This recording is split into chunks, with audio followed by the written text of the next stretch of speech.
Okay, so in this video I'm going to show you how to set up a speed cube. Now, first you need the materials. You'll need paper towel to wipe off the pieces. You'll need some way to tension the cube, whether it's a GANS, you'll need the nut, or if it's any other speed cube that needs just a Phillips screwdriver. Lube-wise, you'll need something to make the cube really fast, so either Mario or D&M. D&M is preferred though because it lasts much longer, even though it can work with Mario. And then we're going to have two different weights of lube, and that's going to be cubicle weight 5 or 3, which is the equivalent of Traxxas 50K or Traxxas 30K. And what this is this to put, the 50K is to put on friction points, and the 30K is to slow down the cube or to make it feel buttery or gummy.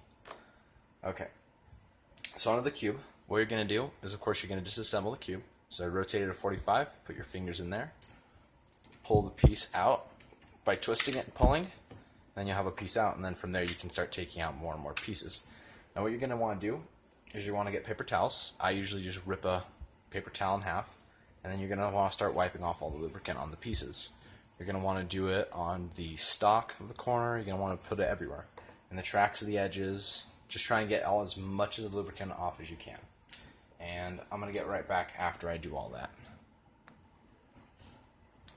Okay, so now I finished wiping off the pieces and the center, and the next part is to re-lubricate the core.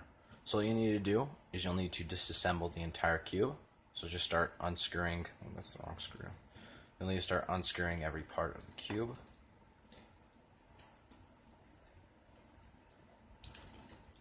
And then once it's done, if you're going to reuse these nuts, then you're going to want to wipe off the bottom of them just to make sure there's no lube, and then you're going to want to wipe out the inside of the core. I can't show you, but just wipe out everything inside of it to make sure there's no built up lubricant and plastic dust and whatnot. And then I'll get back to you in a second. Okay, so we're lubing the core. You want to put it right, right inside of there on the sides of the pieces. You can't see it very well, but I'll show better in a second, hopefully. Okay, what you're going to do is you're going to put a little bit of 50K on the sides right here. Oh, come on, show it. Yeah, so you're going to want to put it on the sides and not so much on the top. So just put a little bead of lubricant on the end of the syringe. And then, I can't show very well. I'm going to put it on the side, and you're going to spread it around over the top. Okay, let's see if that picks up with proper lighting. Come on, show it. Okay, so you can see I put a little bit of lubricant on there, and that's just the friction point where the nut touches the plastic. So I'm going to do that for all the centers and then be right back. Okay, so now for the GANS puzzle, we're just going to put the screw back on, or put the centerpiece back on, and we're going to screw in the nut. And a good way to start your tensioning is you need to find a place where they can all set at, so you know exactly where each of the tensions are at. And a good place is to set it at compared to the screw. So you're going to screw the nut in until the metal from the core is flush with the top. I'll show in just a second if I can get it to actually screw in enough.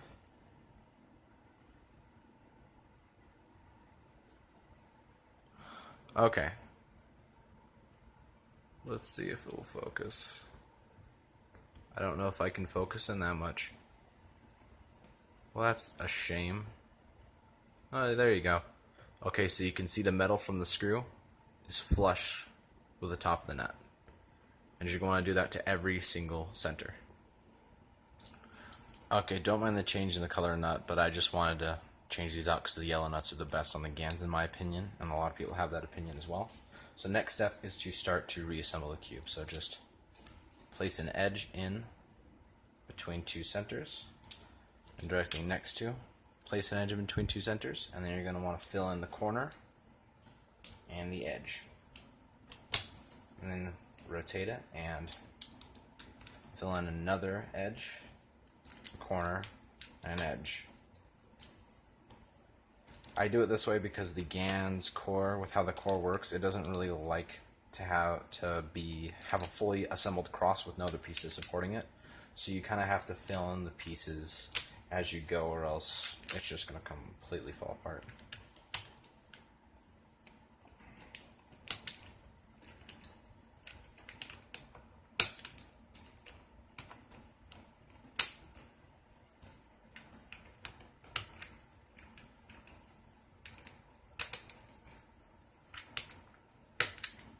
Okay. And once it's reassembled, just do some first turns just to see how the cube feels. Just make sure that everything feels nice. There's nothing catching anything.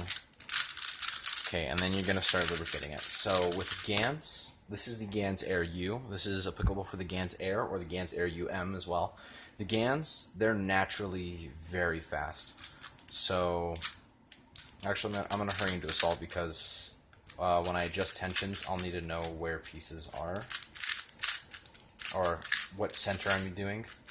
So you kind of need a color to match it. Oh. Jesus, this is bad. Okay.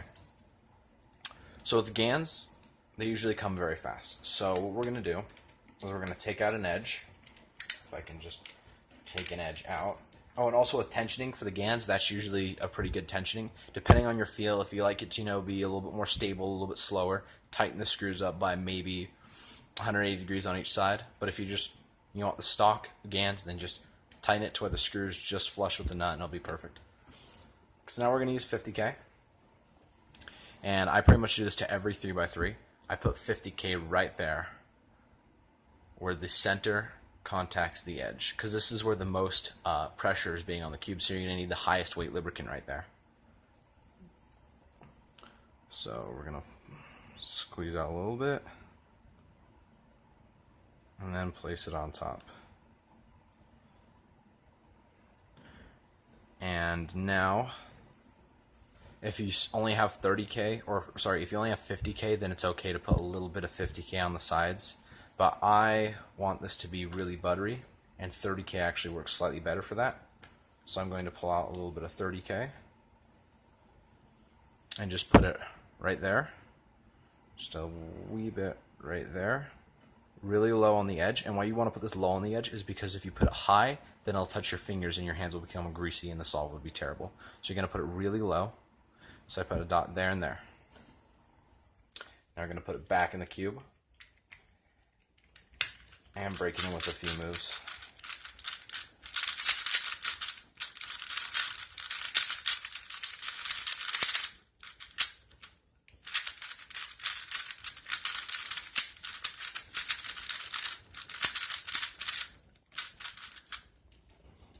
Okay, I'm going to have to resolve this because I kind of need to know where centers are.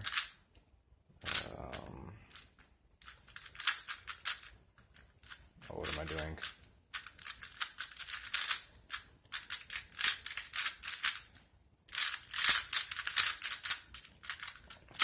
Okay, so after it's lubricated, that's when the tensioning really stands out a little bit more, because after lubricating it, the cube has much better corner cutting and you can really get a feel of it. So right now, I'd say, yeah, with just the screws being like that, it's perfect. I like the speed.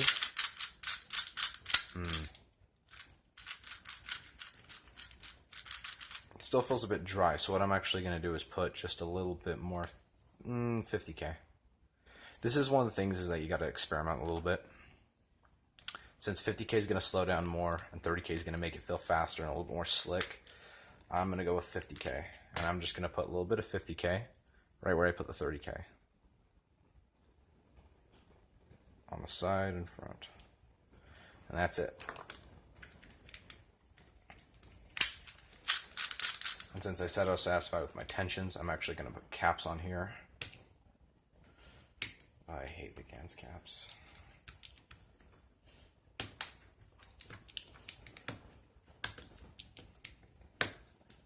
Okay, and then you're going to break in the cube a lot more with a few solves, do some moves on it.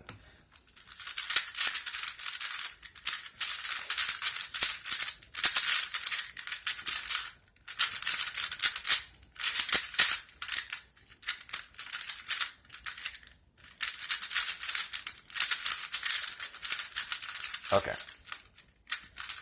So that's it with the GANs. Because the GANs are fast, you really don't need that much lubricant inside of it, except for some heavyweight lubricant on the contact points or the friction points. So for that, there's not much to say. The tensions you can set easily. So the GANs is really kind of a beginner cube to set up, and it gives great results. But then there's something like the Volk, and the Volk is actually a little bit more different. So with the Volk, I'd go through all those steps. With the relubricating the core, you would lubricate slightly differently. Instead of, just the nut, it's the entire screw in there. So with the screw, what you would do is, there's other tutorials out there where you pretty much just put a little bit of lubricant under the head of the screw and down where the screw contacts the plastic. And you use heavier weight lubricant for that. So that's with the core. And then with the pieces, what I did for this one, all I did was I put 30K actually. All I used for this was 30K in DNM. I put 30K instead of 50K right there, and then I put 30K there and there. Stuck it in the cube, broke it in a little bit, and realized that it was a little bit slow, and I put in some DNM. So with the Volks, they're also pretty fast, except for when they get really old. When they get really old and broken in like this one is, I mean, you can see it's really kind of worn out. You need to be really light on the lubricant. That's why I only put 30K in and a little bit, and then just a little bit of DNM, is because with certain cubes, they need a very light lubricant for them to be really fast, and I really like fast cubes, and I really like buttery cubes. So 30K works really well to get both of those feels. So I hope this helped a little bit. I mean, it's more kind of generic stuff. I didn't go into any of the techniques because there aren't much, except for practice and experiment. And you'll get the feel of a lot of different cubes for yourself, because I know some cubes I've had to relubricate 3 different times just to get a good feel for them, which is what happened with the Volk. It's because I got too used to using 50K in it. And so you have to experiment. 2 other great lubricants to buy would be Lubrical Silk and Lubrical One. Now, I haven't really gone into One that much, and I actually don't notice that much of a difference between it and Silk. So really, I'd prefer if you were to get 30K, 50K, Silk, and DNM, because DNM makes fast, 30K makes buttery, 50K is needed for friction points, and Lubrical Silk just makes things more smooth, which everybody likes. Like, this cube is a bit dry. I could probably put some Silk in it, but Silk also speeds up a cube, so I wouldn't recommend putting Silk in it. Also though, Silk does slow down over time, so it makes a cube buttery and really fast for maybe a day or 2, and then it starts to actually slow down a little bit, which really helps. So if you don't like the speed of your cube, use DNM 37, but if you just like your cube, want it to be a little bit more buttery and maybe it's just a tiny bit slow, then use some Silk. So that'll help out. And other than that, like I said, practice, trial and error. I mean, I learned all I know from using 50K and Maru back in the day when those were a thing. And, with 50K and Maru, you can actually do some good, because the thing is when you mix 50K with Maru, since Maru would normally evaporate really quickly, with the addition to 50K, it actually slows down the evaporation, which is another thing that happens with DNM. So you can really adjust exactly how your cube feels to get it to be as fast as you want it to be, or to be as slow as you want it to be with 50K and DNM. Or 30K, make it more silky, smooth. That's cool. So I don't know if this is really terribly helpful, but it's the best I can do right now with what I have. No editing software and my terrible phone camera. So, peace.